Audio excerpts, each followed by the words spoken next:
রবিবারের দুপুর বলে কথা, মাংস ভাত কি না হলে চলে বলো। যদিও আজকের লাঞ্চটা আমার এক বান্ধবীর বাড়িতে করছি, হঠাৎ করে সকালবেলা ওর বাড়ি আসা, দেন ঠিক হয় চল দুজনে রান্না করি। তারপর আজকে আবার রবিবার, তাই মাথাতে চিকেন ছাড়া তো অন্য কিছু আসতেই পারে না আমাদের। ব্যাস দুজনে মিলে চলে গেলাম বাজার, আর তারপর নিয়ে এলাম চিকেন। দেন দুজনে মিলে বেশ গল্প মজা করতে করতে রান্না করলাম। আর আমার বান্ধবী বলল চিকেনের লাল লাল ঝোলটাই হোক তাহলে, আর তাই সেটাই বানিয়েছিলাম।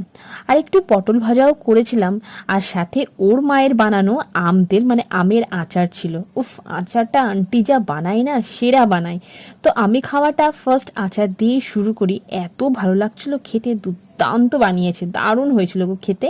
সত্যি মাদের হাতে না জাদু থাকে, সেটা মারা যাই বানাক। তো চলো এবার আমাদের সারাদিনে মেহনতের ফলটা টেস্ট করা যাক।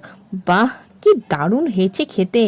ঝোল আর আলুটা মেখে গ্রাসটা মুখে নিতেই মনটা জাস্ট তৃপ্ত হয়ে গেল।